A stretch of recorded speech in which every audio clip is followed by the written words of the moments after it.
Kagabi mga kaigsuon na nag-start sa atong first angel's message. Sa three angels' messages, dunay tulo ka mensahe sa katapusang mensahe sa tulo ka manulunda nga nasulat sa Pinadayag 14. Nga ito nang gisgutan kagabi nga, kanang tulo ka mensahe, iwali gina sa tibuok kalibutan, dayon mubalik ang Ginoo. Because in Revelation 14, you can see nga ang unang mensahe, Revelation 14 verse 6, pagkahuman gyud sa third angel's warning, pag-abot nato sa Revelation chapter 14 verse 14, makita na ninyo ang portrayal nga ibalik ng Ginoo to harvest to reap the world, kay ang kalibutan hinog na para sa alanihon.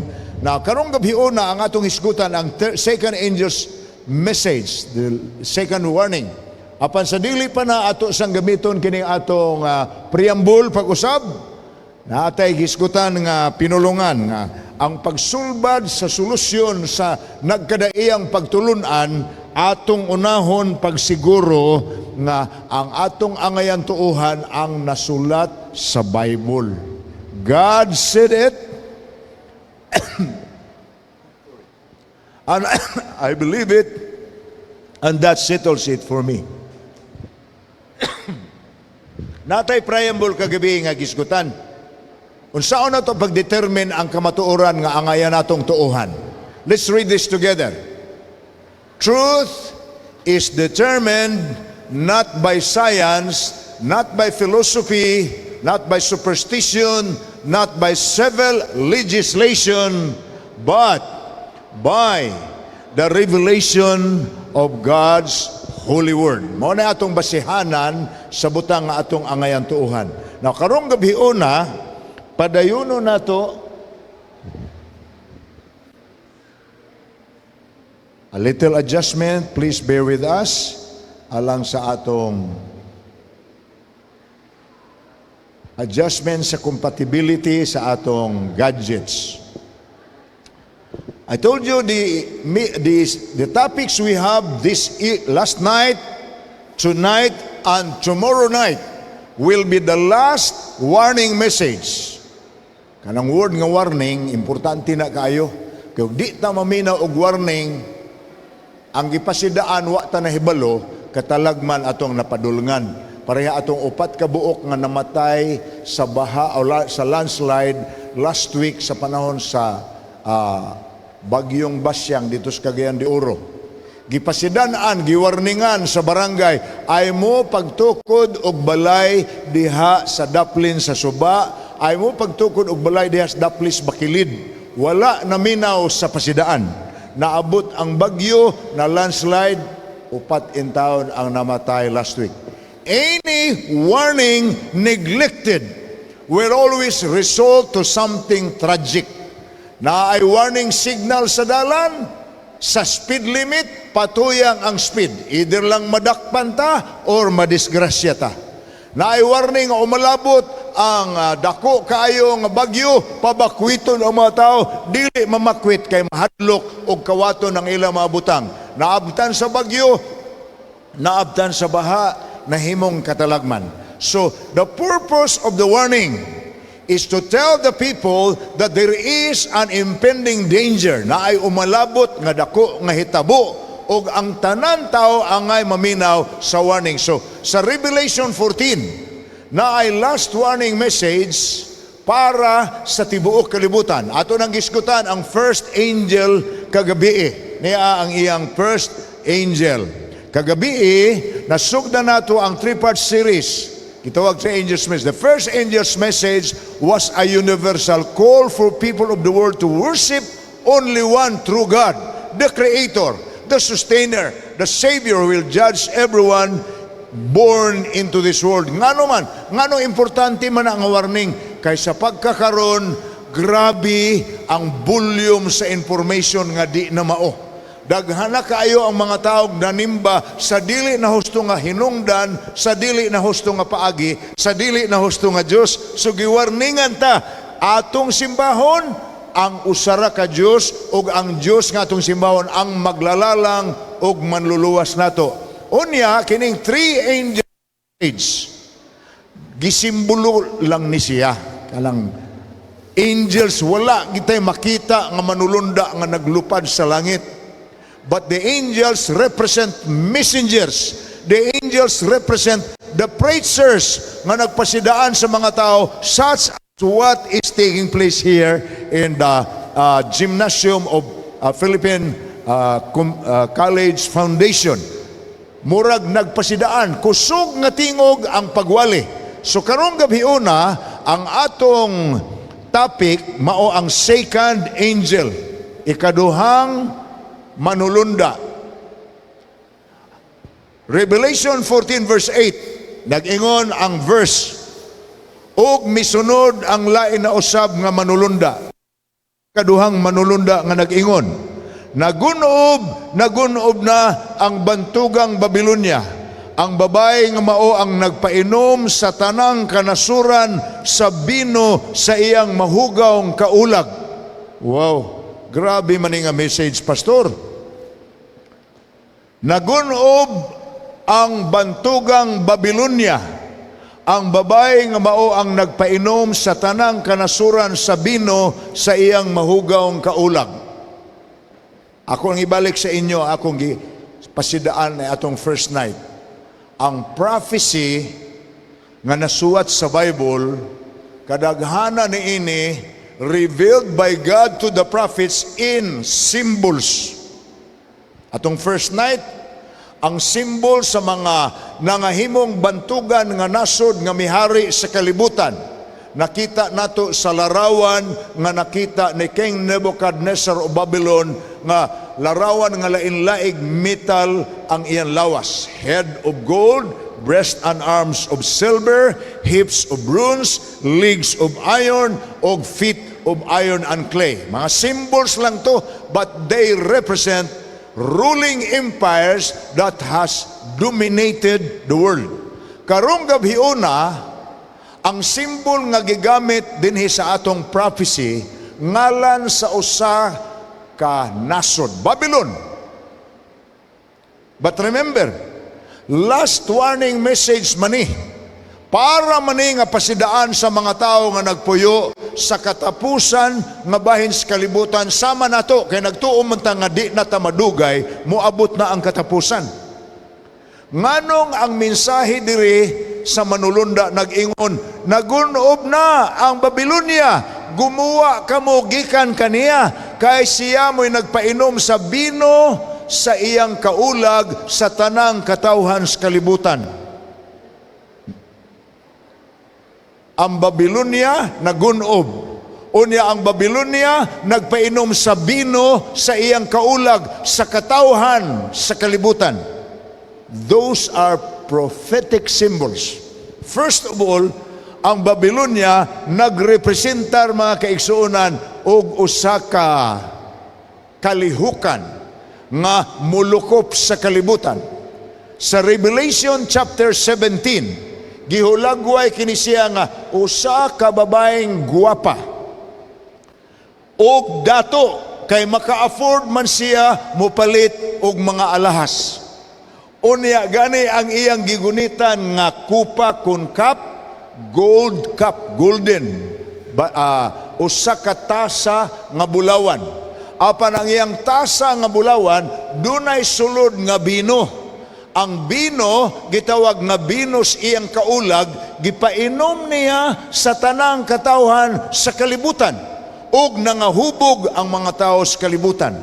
Maglibog taon sa may meaning ana, pastor. What has this prophecy in symbol to do with us people living in the last days?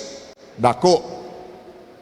Kagabi na pasidanan mo nako nga ang first angel's message, ang first angel's warning, nanimba ang mga tao sa dili na mao nga paagi, sa dili na mao nga hinungdan, sa dili na mao nga object. Nagsimba silag Diyos-Diyos, nagsimba silag larawan. Ang tawag sa first angel, mubalik tagsimba sa hustong paagi. Unsa may hustong paagi sa pagsimba? ang bugtong simbahon ang Dios nga maglalalang. Kay ang atong pagsimba sa Dios nga maglalalang, nagpaila nga gi-recognize nato siya nga utang nato kaniya ang atong kinabuhi. Busa siya ra ug wa nay lain ang ayan simbahon mo na first warning. Ang second part sa first angel's warning mao nga atong kahadlukan ang Dios. Sa may pulong kahadlok magkurog ta maghuna-huna ta niya? Dili. Ang meaning sa kahadluki ang Dios, paghuna-huna nga sa tanang panahon gitan-aw kaniya. So ayaw pagbehave, ayaw paghimo og butang nga supak sa kabubuton sa Dios. Ang tawag na nga ang mga tao magtinarong kay kanang atong mga opisyalis ron sa atong nasod nga nahimong dakong iskandal ining kinangwatay og bilyon og trilyon nga kwartas nasod. Imbis ibutang sa project, tuwa na hinuon sa ilang mga bulsa, gipamalit na noon nilang mga sakyanan. Kanang mga tawhana nakalimot nga ang tanan nilang gihimo dadon sa Dios sa paghukom. Kay ang third part sa first angel's message, naabot ang paghukom sa Dios. Ato manang naisgutan kagabi ang paghukom di ay himuon sa Dios aron pagdetermine kinsa ang muadtog langit, kinsa po'y maimpirno. Kay duha ra may dangatan, duha ra may paingnan sa tanang tao nga nagpuyo sa yuta. Kita, why usa nato nga walay dangatan nga eternal destination? All of us are bound for one eternal destination. We either go to heaven for eternal life or we go to hell with eternal death. Mura na igingon sa Bible. By the way, ako nang giskutan sa inyo kagabi naglangkob ni nga paghukom sa Dios sa mga tao nga di mo tuon niya. Nga may naguna-una nga. Akanang paghukom sa Dios para ran aninyo kamong dunay relihiyon. Wrong. Apil sa dunay destinasyon, walay exempted, tanan tao nga niya siyuta dunay padulngan nga eternidad, langit or impierno. Og ang basihan sa Dios kinsay malangit, ang binuhatan sa tao samtang buhi pa siya. Maunay basihanan sa pagpalangit. Dili sa huna-huna sa uban nga bisag unsay atong kinabuhi, kay kung mamatay na ta, pangajian raman ta sa atong mga parinti nga buhi, malangit gyapon ta. Wrong! That's not what the Bible says. The Bible says every person will be judged by God according to what they have done when they were alive. Sa buhi pata.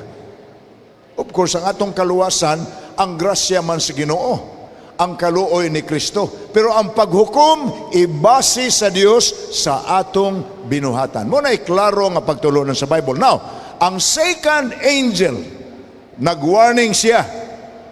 Gumawa kamo mga tao, tanan tao man gumawa kamo sa Babylonia, kay nagunob na ang Babylonia. Ang Babylonia nagpainom sa bino sa iyang kaulag sa tanang katawhan sa tibuok kalibutan. Wow, unsa bagi meaning ini oy? Nganong naa may babaeng bigaon nga ang dala niya bino nga ipainom sa kalibutan. Okay, number 1. Ang Babylonia symbolic. Wa na may Babylonia ron. Babylon was destroyed long time ago. You see?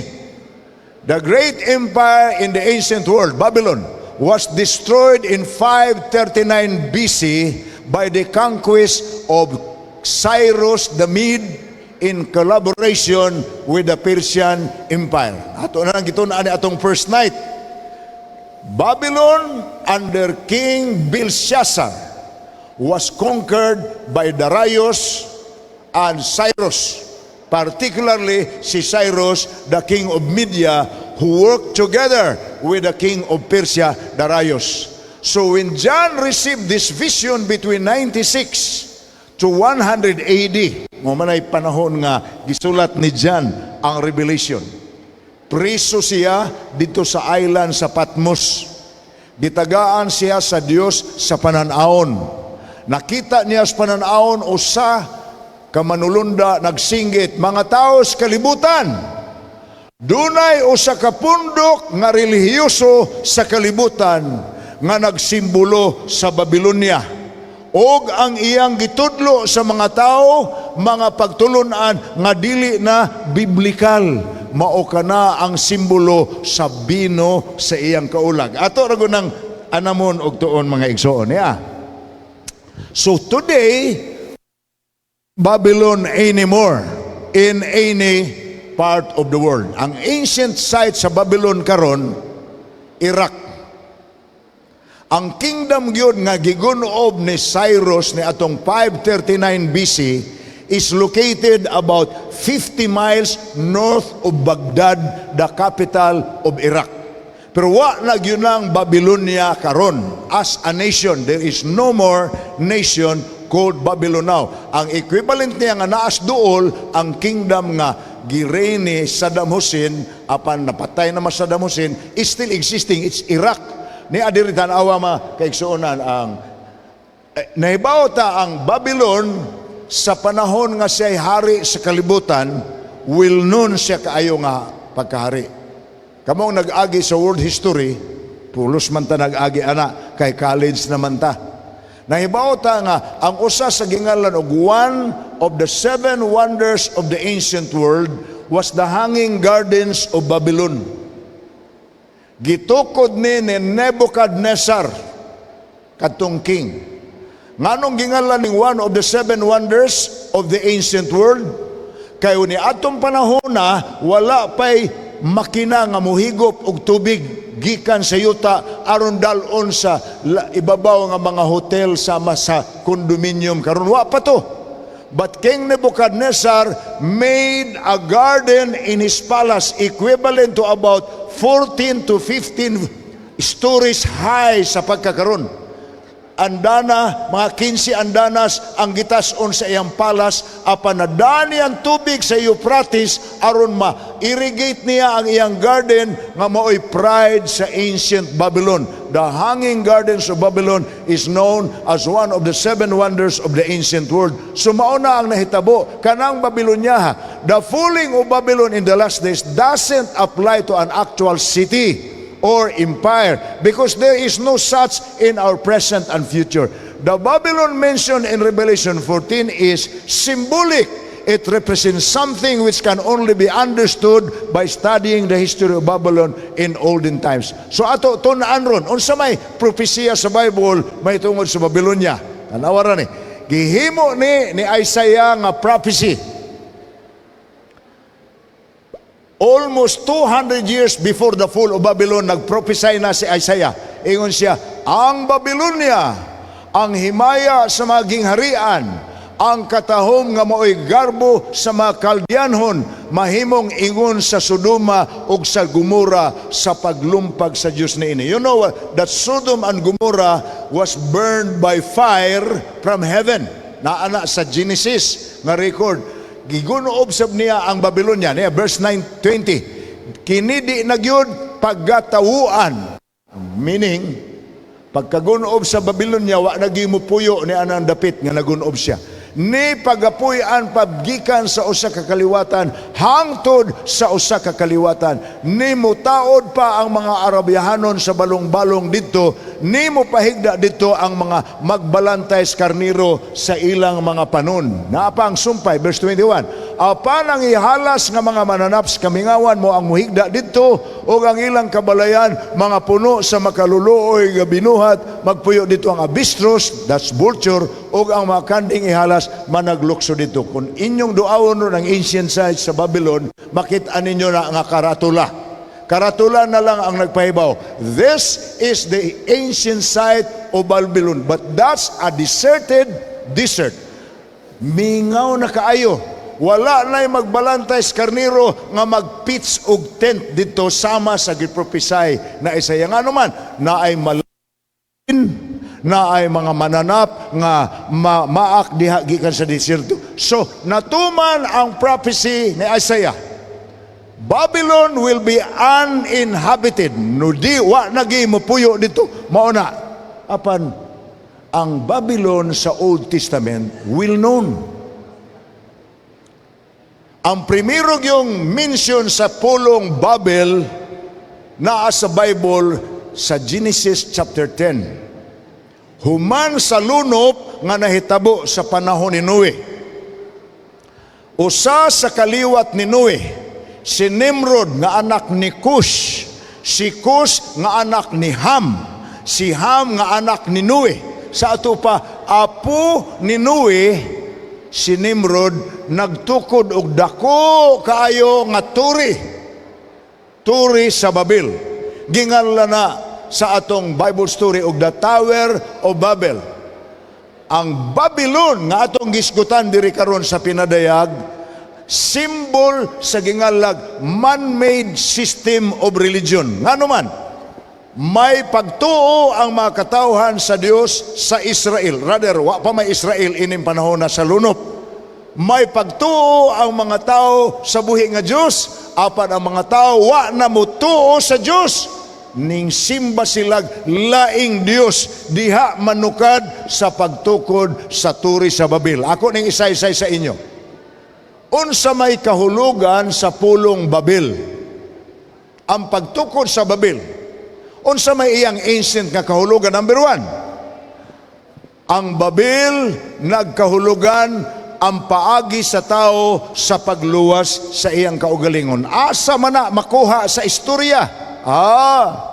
Human sa lunop, panahon ni Noe, 120 days nga lunop, way buhi nga tanom, hangtod nanubo pag-usab ang mga tanom. Munang wa bitay nakarga nga mga dagkong mananap, kay ang nakarga dito ang mga mananap ra gyud nga ikarga sa sulod sa arka. Munang wa na tay dinosor, wa man butangig dinosor ang arka. Ang nabilin ka na lang mga lion, mga elephant o ang ubang mananap, because the Bible says God allowed Noah to put these animals to preserve them during the flood. But after the flood, patong yun sa arka dito sa Mount Ararat, ingon ang Dios, pagbuhat Noe og altar. Pagbuhat niya og altar, nakita dayon nila ang bangaw, rainbow bitaw, rainbow. Pagkakita nila sa rainbow for the first time, ingon ang Dios, nakakita mo anang rainbow, kana simbolo na sa akong pakigsaad. Makakita mo rainbow, nagpasabot na nga gisaad ko nga dili na nako i-destroy pag-usab ang kalibutan, tibuok kalibutan, pinaagig lunop. So that's God revealing His plan. Dili nako mulunop pa sa tibuok kalibutan, na ang mga lunop-lunop kana na lang mga lunop tungod kay nangaupaw ang atong lasang. Dili na nang lunop nga tibuok kalibutan. Saad na sa Dios now. Human sa lunop, si Nimrod nagtukod og turi sa Babel. Ang iyang tuyo matud pa niya, ato nin tukuron, kay kung maglunop pagani pag-usab, wa na ta magkinahanglan magsakay pag baruto or barko or arka. Musaka na lantas turi aron dili ta malunod. So ang first meaning sa Babel, ang paagi sa tao sa pagluwas sa iyang kaugalingon. Kaya ang paagi sa Dios sa pagluwas pa nga tao sa panahon sa lunop, tukod man og arka. Apan ang paagi karon ni Nimrod, magtukod siya turi aron luwason nila ilang kaugalingon kun maglunop na. So first meaning of Babylon, paagi sa tao sa pagluwas iyang kaugalingon. Number 2, pagsupak og dili pagtuo sa tao sa napadayag nga pulong sa Dios. Nagingon na ang Dios, makakita na mong balangaw, hinumdumi ang akong gisulti ninyo. Di na nako laglagon ang kalibutan pag-usab sa usa ka lunop. Wa mutuo ang tao, nagtukod siya og turi. So ang ikaduhang meaning sa Tower of Babel, defiance against God's revealed will. Unsay napadayag sa Dios, wala tuuhi sa tao. Number 3, ang pulong Babel nagpasabot kalibog kun kasamok. Sa atong nasayran, ang Biblia nagtug-an nato nganong linibuna ang pinulungan karon sa kalibutan, nganong dili man usaray pulong sa daghang tao siyuta. Sa ato lang nasod sa Pilipinas, 198 kabuok atong dialects. There are about 14,000 languages in the different parts of the world. Ang sinugdanan ana dito story sa Babil. Nasuko man ang Dios nga ang tao di namutuon niya. Busa sa Genesis chapter 9, ingon ang Dios sa mga manulunda, lusad ta dito samtang nagtukod sila story, i-confuse nato sila. And the Bible tells us nga pag ang nagtukod sa turi sa Babil, dito magsugod ang kalandrakas nga pinulungan nga wa na sila magsinabtanay. Muna ma-imagine nato nga ang usa ka tawo nga nagtukod sa Babil, nagsuti sa iyang kauban sa trabaho, di na sila magkasinabtanay. Pag uli niya sa iyang balay, gitun-an na lang niya ang iyang asawa o ang iyang pamilya sa malitok niya nga pulong, hangtod nagtibuag sa ang pinulungan. As of now, nagdaghan na kaayong pinulungan ang kalibutan. So the third meaning of Babel or Babylon is kalibog kun kasamok, confusion. O ang fourth meaning sa Babel, atong mabasa, garbo sa tao. Na mulukso na taana, dili na sa panahon sa pagtukod ni Nimrod sa turi sa Babil. Mulukso na taniani, ngadto sa time sa dihang ang hari sa Babylonia, si King Nebuchadnezzar na. Ako mong gisultihan kaganina. One of the very important sight that you can see in the ancient world is the tower, or rather the hanging gardens of Babylon. Equivalent sa 15 kaandana ang iyang palasyo. Wa pa'y makina nga muhigop og tubig gikan sa suba sa Euphrates, kay ang syudad, or rather ang empire sa Babylon, gilibutan man niya sa river Euphrates. 16 miles, 16 square miles, 16 miles diha, 16 miles ngari, 16 miles ngari, 16 miles ngari, square, kwadrado. Gikural niya sa taas nga paril. Apan sa lugwa sa paril, iyang gilibutan sa suba sa Euphrates. Gipaliko niya ang tubig, o niya ang tubig nga naglibot sa paril sa Babylonia, 50 to 100 meters ang kalapad. Ngano man na, gituyo na ni Nebuchadnezzar aron walay kalaban nga makadiritsog sulong sa kingdom, nga makaabot diritso sa paril. Muagi sa silag sakay baruto aron sila makasud sa empire o sa kingdom sa Babylon. Apan gipahubsan kana ni Cyrus, pinaagis pagbangag sa bakilid. Pagkahubas ni anak mo na'y pagsulong ni Cyrus, nga wa na'y tubig ang Euphrates. Pero sa panahon nga si Nebuchadnezzar pa ang hari sa Babylonia, grabe kagwapo sa Babylon. Munang ingon pa niya sa iyang pinulungan, dili ba kiniman mao ang Babylonia nga akong gitugod aron akong puy-an ingon nga hari? Tanawa ang pinulungan sa Daniel 4 verse 30. Natukod ang Babylonia by my power and for the honor of my majesty. So ang kahulugan di ay ikaupat nga kahulugan sa pulong Babylon, garbo sa tao. So upat. Number 1, paagi sa tao sa pagluwas sa iyang kaugalingon. Number 2, ang dili pagtuo sa gipadayag nga pulong sa Dios. Number 3, kalibog. Number 4, garbo sa tao. Ano yung meaning sa Babylon? So, ang Babylon di ay is a religious system that has all those characteristics. Mao nang gingalan nga bino sa iyang kaulag. Ang iyang bino, ang mga pagtulunan kana, ang false teachings, dili na biblikal. Apan gitudlo niya sa mga tao sa kalibutan ug maunay gituuhan sa mga tao. So that's the wine of the fornication of the woman whose name is Babylon. Now, kining istorya niya sa mabasa man nato ni. Ang wine di ay is the false teaching. Sa Jeremiah 51 verse 7, ingon si Jeremiah, ang Babylonia samas kupa nga bulawan nga akong gigunitan, kini dunay sulod nga bino nga nakapahubog sa tibuok kalibutan, nakainom kaniya ang kanasuran, busa nawad-an sila sa maayong panabot. So ang meaning sa wine nga gipainom sa Babylon sa kalibutan, pagtulunan nga dili na gikan sa Dios. Religious beliefs that does not come from the Bible anymore, but is believed by people as truth. So atong mabasa ni kani nga pinulungan. Ang bino, matod pa dire, please put the slides. Ang bino, okay, diha sa kupa, ang bino diha sa kupa sa Babylonia nga gipainom niya sa kanasuran, mao ang mga pagtulunan kun doktrina nga dili nagikan sa pulong sa Dios, kundili gikan na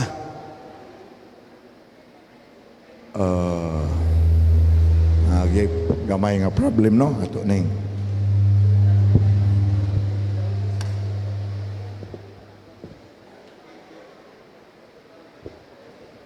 sorry sa disruption. You know, let me tell you something. Sa Book of Revelation, dunay duha ka babae nga gihulagway ang manalagna nga si Juan Revelador. Kanang duha ka babae nagrepresentar na sa church. Ang Revelation chapter 12, Revelation chapter 12, okay, paghihapon.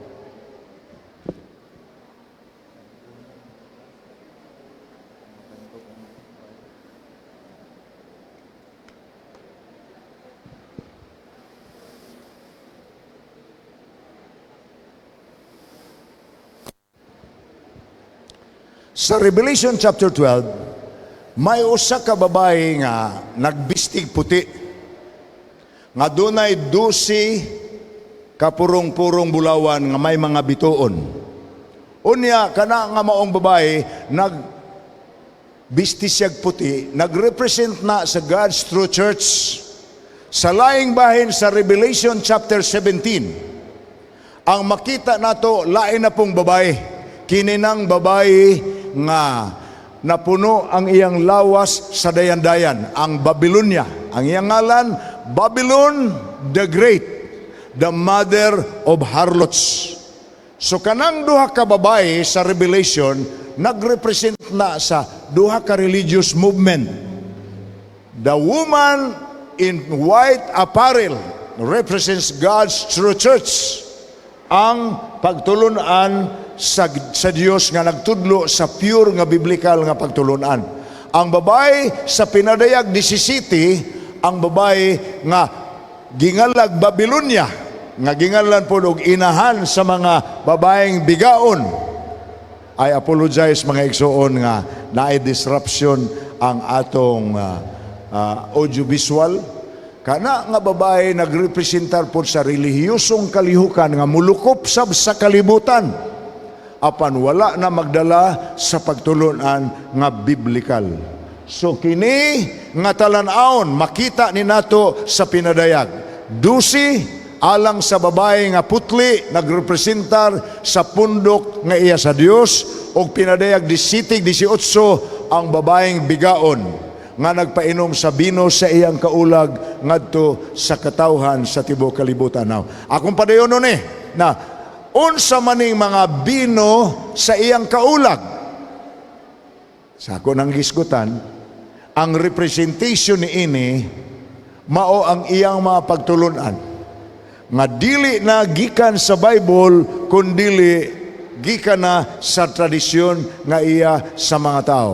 Revelation 17 verse 5, mo ni ngalan niya, mystery, Babylon the Great, the mother of harlots and of the abominations of the earth.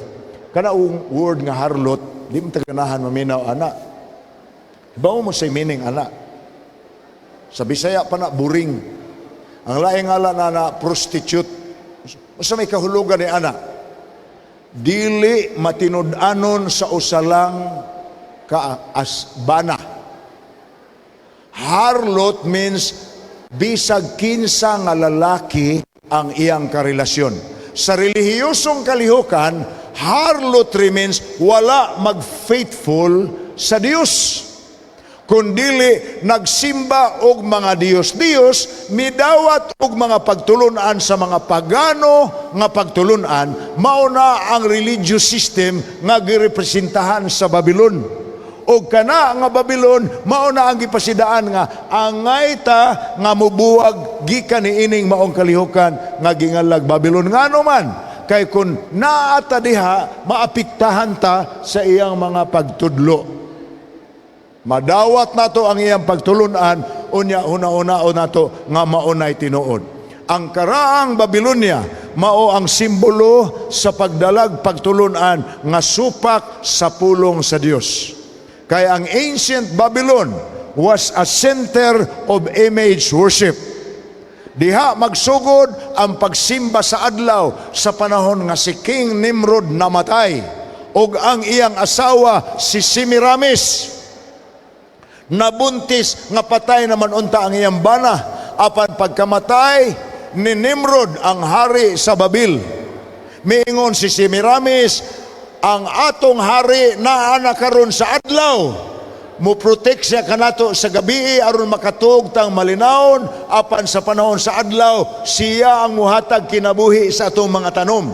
So ang primerong sun god as far as the history of Babylon is concerned is Nimrod, the first sun god, na nanganak man ni Semiramis. Pag anak niya, ang iyang anak ginganlag si Tammuz.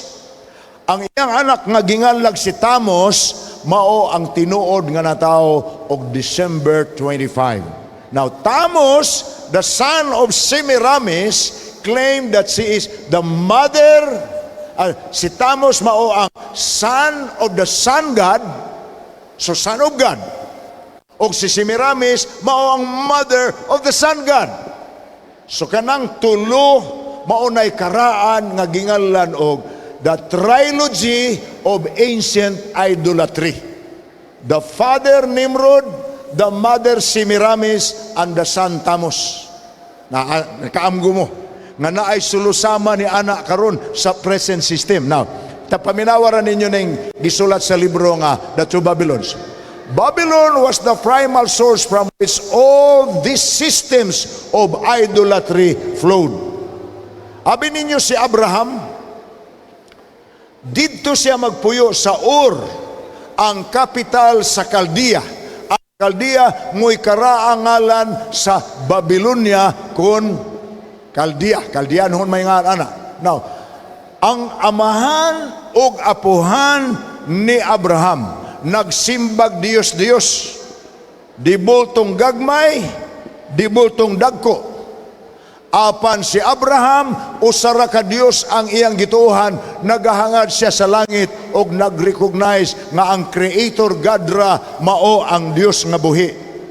Nakita siya sa Dios o gitawag siya sa Dios Abraham, lugwa gikan diha sa Ur sa Caldea. Adto ka sa dapit nga akong pagtuan kanimo. So Abraham was a person who was called to come out of ancient Babylon to preserve the worship of the one true God. So muna ni mga igsoon, muna akong giskutan ninyo, image ka na kanhi ni Semiramis og ni Tammuz. The Babylon is the center of false teachings about death. Unsa man day teaching sa Biblia sa kamatayon? Ang Biblia nagtudlo nga kun ang tao mamatay, natugra siya sa lubnganan, sa menteryo. Apan ang mga tao sa kalibutan karon og mamatay ang ilang hinigugma, moingon man sila sa ilang Facebook account, "Ma, happy birthday in heaven." Ako lamang sultihan. Kung ang mga tao mutuo nga ang ilang namatay tuas langit, wa sila kasabot sa gitudlo sa Biblia. Ngano man, ang gitudlo sa Biblia, the living know that they will die, but the dead know nothing. They have no more reward, no more memory of them is forgotten. the dead do not praise the Lord, nor they who go down into silence. Why? Patay nga nangabugar sa ato kung atong sangpiton sa langit. Nga naman ang Biblia nag-ingon, ang patay tua sa minteryo. Kanos sila mamangon? Inigbalik sa Ginoo. Ang matarong nga namatay dalhon sa Ginoo, banhaw niya. Apan ang dautan nga namatay mabanhaw pod aron isugnod sa impierno. Munay gitudlo sa Biblia. Apan ang doktrina nga gituohan gikas Babylon. Namdumi ha, ang Babylon is the religious system that teaches people non-biblical doctrines and people still believe it. Na inom nila ang bino sa kaulag sa babae. Na niya kining is man by nature immortal. Niya ang pinulungan. The doctrine about man's immortality through the muddy channels of corrupted Christianity, a perverted Judaism, a pagan philosophy, a superstitious idolatry to the great instigator of mischief in the Garden of Eden. The Protestants borrowed it from the Catholics borrowed it from the Pharisees from the pagans from the old serpent, itong bitin nga nakigsulti kang iba sa tanaman sa Eden, who first preached the doctrine amid the lowly bowels of paradise to an audience too willing to hear and heed the new and fascinating theology. You shall not surely die. The first lie written in the Bible was uttered by the devil himself, katong bitin nga nakigsulti kang iba. Pag ingon ni iba, dili mipakanoon sa Dios anang prutas imong gikaon karon. Nganong dili man mo pakanoon ini? Because we will eat that. Kung amo ng kaonon mamatay mi, apan ang devil mo'y militok sa primerong lie nga nasuwat sa Biblia. You shall not surely die. Sa ato pa kana nga doktrina nga nagtudlo nga ang tao di ay di mamatay. Mauna ang nagprevail karon. Ang magtuos mga tao nga kung mamatay ta, ang atong kalag ning lugwa ra inin lawasa, ang lawas ra gihaya mo'y gisod sa minteryo o sa lungon. Apan ang kalag ning gawas buhi, mo'y nga lag immortality of the soul. No. That's not the Bible teaching. The Bible teaching is when a person dies, he is in his grave, back to dust, balik sa abog. Apan mubangon siya pagbalik sa Ginoo kung nag-alagad siya sa Ginoo, sa buhi pa siya. Mao na atong tun-an man nato sa sunod nga gabi. So dili di ay tinuod na. Ato ning balikon ha. Ya pala yung pinulungan. If you have fallen in with some who are called Christians, but who do not admit this truth about the resurrection and venture to blaspheme the God of Abraham, the God of Isaac, and the God of Jacob, who say there is no resurrection of the dead, and that their souls when they die are taken to heaven, do not imagine that they are Christians. Dili man na Kristiyanon nga pagtulunan. So, it was the concept of the Babylonians that an immortal soul left the body at death and lived on. Gikan sa Babylonia kana nga pagtulunan. Nga ning lugwa lang ang espiritu, ning lugwa lang ang kalag. Unya, ang patayng lawas gihaya. Dili. Patay gyud. Dili kana ning lugwa nga buhi. That's the biblical teaching. Therefore, the Babylonians established a religious system of gods and goddesses, worshiping the spirits of those who supposedly lived on. So, ang Babylonia maoy original ana nga pagtulunan. Na-carried lang na nga sa ato, gidawat sa pagan, sa nga mga Persians, gidawat sa pagan nga Greeks, gidawat sa pagan nga Romans, na ana ron sa Kristyanismo. Kana nga pagtulunan. Ikaduha, Babylon is the center of sun worship. Ang first sun god, according to the book The Two Babylons by Alexander Hislop, the first sun god was Nimrod, the king of Babel. And the first to declare Nimrod as the sun god was his wife Semiramis, kay nabuntis siya 2 years human namatay si Nimrod. Apan si Semiramis niingon, kining akong dala gihatag ni sa atong Dios pinaagis bidlisiw sa adlaw. Nibuntis ko no siya sa bidlisiw sa adlaw ni Nimrod ang sun god. So pagkabuntis niya, nataw si Tamos. Muna nga lag Saturnalia, the birth of the sun god. Naana sa Kristyanismo karon, dili di ay na gikan sa Bible nga pagtulunan. In ancient Babylonia, the sun was worshipped from immemorial antiquity. Christendom is indebted to the church for the institution of Sunday as the Sabbath day. In keeping Sunday, non-Catholics simply follow the practice of the church for 1,800 years, a tradition and not a biblical ordinance. Unsay pasabot ana? Ang atong pagsimba karon, ang majority sa Christians nagsimbas Domingo. Dili na mo'y sugo sa Biblia. Ang sugo sa Biblia, seventh day is the Sabbath of the Lord our God. Because God created the world in 6 days, but in the seventh day, God rested. And God told man, I'll give you my Sabbaths. Muna Ezekiel 20 verse 12. Ihatag nako sa inyo ang akong adlaw igpapahulay, aron kamo mahinumdum nga ako si Jehova nga inyong Dios. Akong ihatag sa inyo ang akong igpapahulay, aron mahimong timaan taliwala ninyo og nako. Nga kamo akong mga binuhat, kamo akong mga linuwas. Ezekiel 20 verse 20. Nganong Sunday man ang pagsimba? Ang urig ala Babylon. Nimrod was the first sun god. Matod pa sa Baptist Manual, what a pity that Sunday comes branded with a mark of paganism and christened with the name of the sun god. Then adopted and sanctioned by the people apostasy and bequeathed as a sacred legacy to the Protestants. Akong gidala ning libro ha. This is a 400-page book nga ang iyang title From Sabbath to Sunday. Nga ang iyang label diha, a historical investigation of the rise of Sunday observance in early Christianity.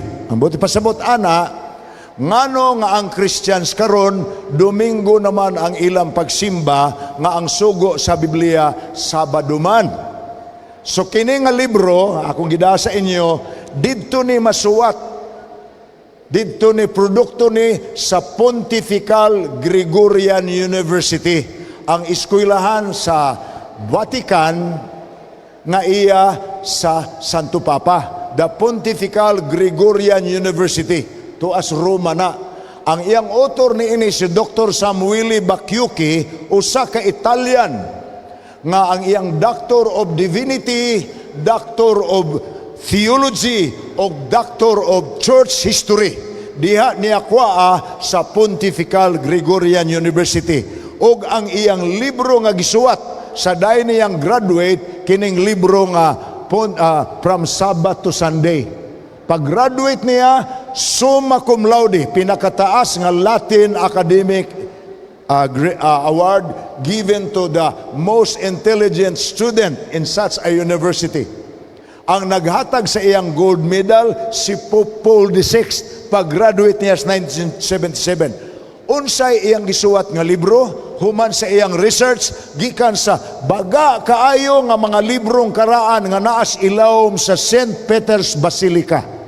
Ang St. Peter's Cathedral, kanang dakong simbahan sa Roma, sa Vatican, ang ilawom ana, archive, meaning tunnel, nga naa ang dako kayong library nga pila ka ektarya, nga ang mga karaang libro tuwa dito. Diha nag-research ni ana nga archives si Dr. Samuele Bacchiuchi. Og ang iyang research may resulta og 11 ka libro. Apan usara may gikinahanglan para mo graduate ka para sa iyang dissertation. So gitaytulan niya ang iyang libro From Sabbath to Sunday, a historical investigation of the rise of Sunday observance in early Christianity. Kana nga libro mga igsoon, gihataga nag-approval for distribution. So nidawat ang church nga ang pagsimbag Domingo dili sugo sa Bible, kundili iya sa Babylonian origin nga religious teaching. Ngano ato maning gipasabot karon? Kay ang atong second angel's message nag-ingon, gumawa kamo gikas Babylonia kay nagunob na ang Babylonia. Unsay meaning ana literally? Nagpasabot nga madugay madali i-expose ra gyud ang teaching of the Babylonian system of worship. The Babylonian system of worship is the worship of God which is not the biblical way anymore. Teachings of the religion that is not based on the Bible anymore. So ang warning nga atong second angel's message gitawag tanig, come out of Babylon, my people, so that you will not be destroyed by the fires that will destroy the people of the world. Mga kaigsuonan, mauna ang atong pagtulunan karong gabi. Ugma sa gabi atong tunan ang third angel's message. The last warning, number 3, mas grabe to bugat kaysa atong nabatian karon. Kay ang warning karon against Babylon, ugma ang warning against sa beast. Ug ang beast, importante nga masayra ninyo. You can bring your friends tomorrow and let them hear what the Bible says about the beast and its mark. Ang Ginoo magpanalangin, akong ihatag ang panahon sa atong moderator alang sa atong ongoing nga pag-facilitate sa group discussion.